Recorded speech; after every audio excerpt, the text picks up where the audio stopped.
Batana,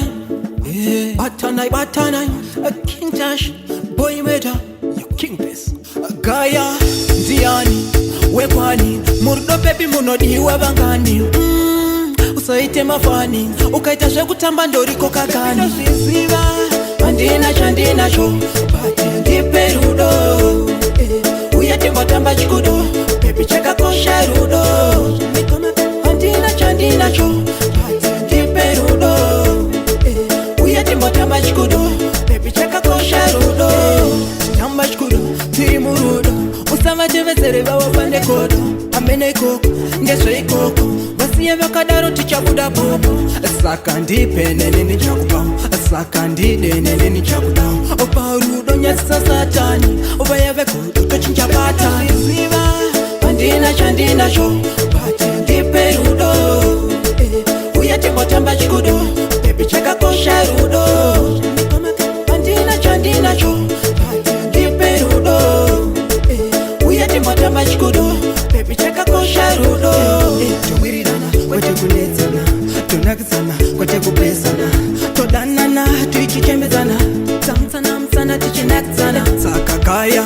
Ndiani, Wekwani, Nduze Sutiri Langani,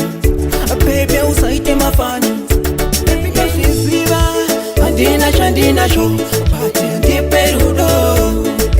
Uyate Matamba Chikudo, Baby Chaka Kosha Rudo, Andina Chandina Show, Ndipe Rudo, Uyate Matamba Chikudo, Baby Chaka Kosha Rudo, Tamba Chikudo, Tirimu Rudo, Usama Jevesere Wapande Kodo, Amene Koko, Ngeswe Koko, Basiye Vakadaro Tichabuda Bobo, Saka Ndipe Nene Chakupam, Saka Ndide Nene Chakupam, Opa Rudo Nyasa Satani, Opa Yaveko, Tochincha Patani, Andina Chandina Show,